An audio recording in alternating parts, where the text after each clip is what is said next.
69 bowl appearances between them, talking former Eastern rivals Penn State and Boston College back in the old independent days for both schools.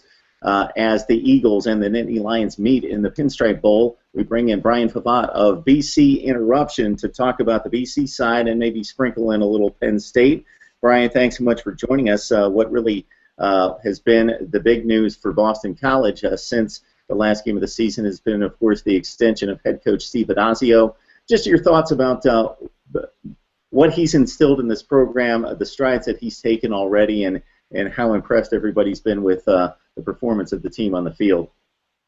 Yeah, it's an interesting situation. I think Addazio walked into a pretty big mess inherited from Frank Spaziani. The program bottomed out at 2-10 the year before he took over, and I think to outsiders the extension looks a little strange.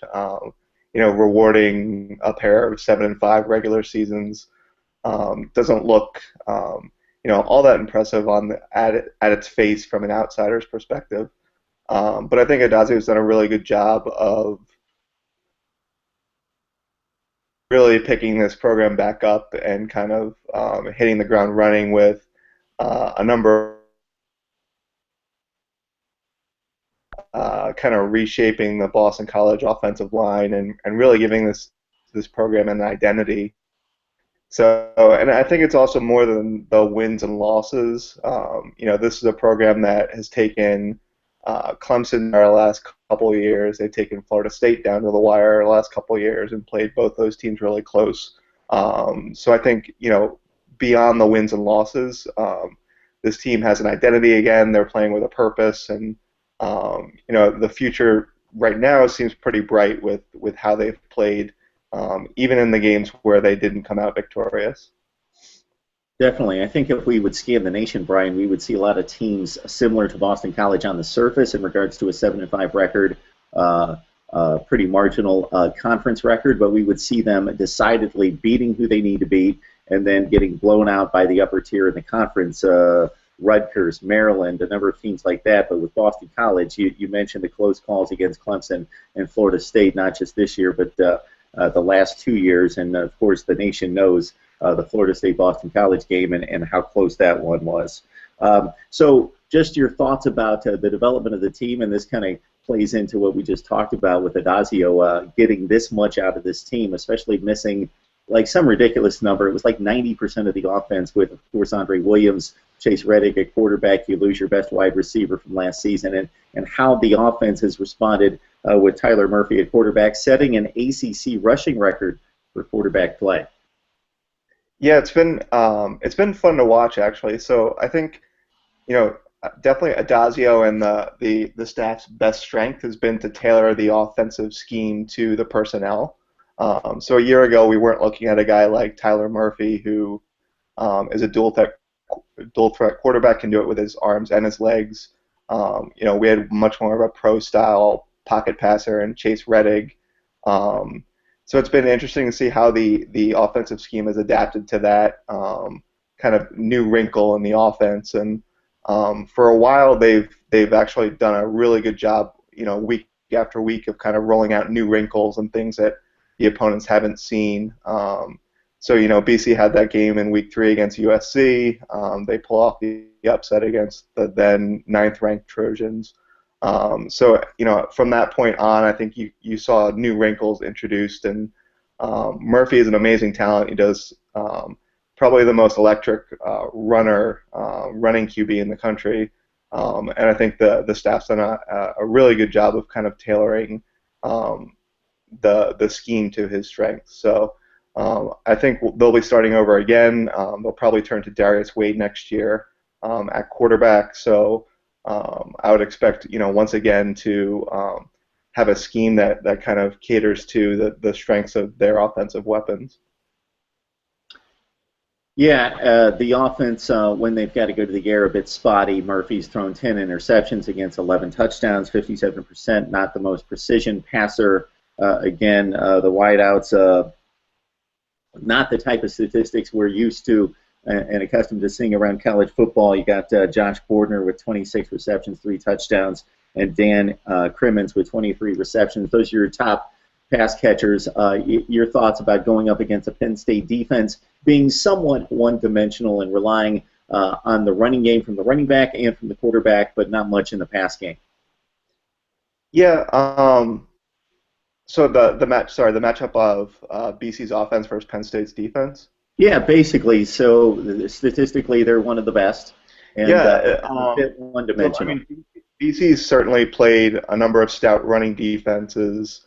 And BC is heavily reliant on running the ball between Murphy and a trio of talented backs. So it'll definitely be a challenge. I think BC in that respect is a bit battle tested, and I think it'll be a challenge. I was looking at the kind of offensive rankings, and it's interesting that Penn State's played a lot of teams that aren't really proficient at running the ball. I think 7 of the 12 opponents have ranked kind of 100 plus in terms of rushing output. So I think some of that is they've faced a number of teams that just don't run the ball as much as a BC or a Georgia Tech or a Minnesota. But at the same time, I do think that's their strength. They're very stout up front, and the linebacking core is one of the best in the country. Yeah, just to run that down, Penn State number 1 ranked in the country in rushing defense at 85 yards per game, as you mentioned, number 2 in total defense at 270, giving up pass efficiency defense, tops in the nation, third down percentage, in the top 2 or 3 in points against, 18 points per game. But to put it into context, Ohio State, Michigan State, really good running teams that they faced. They didn't face the good teams from the Big Ten in the other division, i.e. Wisconsin, Nebraska, the teams they can really run. And you mentioned Minnesota. Penn State didn't play any of those teams, and their non-conference schedule, nothing close to what you faced with USC and Colorado State. Did want to touch on the flip side of the football, where it appears to be definitely a Penn State offense that's really struggled behind offensive line issues, and Christian Hackenberg taking a major step back as a sophomore with just 8 touchdowns and 15 picks. Josh Keys seems to be your most productive player, and looking at the stat sheet and getting into the opponent's backfield with 11.5 tackles for loss. Kind of size up your defensive play and how happy you are with the performance thus far this year. Yeah, so it's been a pretty good year for the defense. This was a unit that was much maligned a couple years ago, even under Spaz.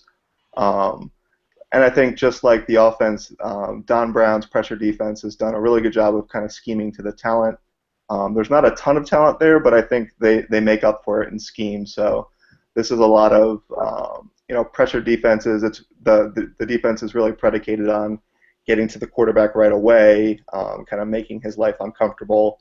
And I think that's a favorable matchup for BC, particularly with Penn State's offensive line struggles this year. They rank towards the bottom of the country in sacks allowed, tackles for loss allowed, and Hackenberg, was more or less uncomfortable for much of the year. So definitely think that it starts up front with BC. They've gotten some production out of some guys that I didn't expect them to, kind of up front, and some names that you otherwise wouldn't have heard of, as before the season began. The linebackers are okay. They've had kind of an up and down year. They replaced a lot of talent. They had to replace a lot of talent there. They lost their 2 top tacklers. But it really starts with those front 7 and the ability to kind of shut down the gaps and get to the quarterback before they can burn them in the secondary. Right, Brian. During bowl season, we talk a lot of incentive and motivation. A lot of big programs don't want to be there at their locale because they had a disappointing season, and it's not Miami or Los Angeles or New Orleans. For this Boston College program, as you know, 2 wins 3 years ago, bounced back with 7 wins the past 2 seasons. So considering the opponent, the location, everything involved, or just getting to postseason play, and what I like to point out to people that throw these games away as exhibition games is, regardless of how many big games a particular program played, and for you that would be the Clemson game, the Florida State game, even the USC game in prime time, consider, and I know that you do, that even the USC game in prime time, there were probably 4 or 5 other college football games that were readily available to folks. This is the one time all season that programs get to display themselves to an exclusive college football world. So anyone who wants to watch college football has to watch Penn State and Boston College. So I would think just for that fact alone, this is an important game. Plus, it's Penn State, it's a brand name, and it's postseason play. Yeah, it's interesting how the game came about.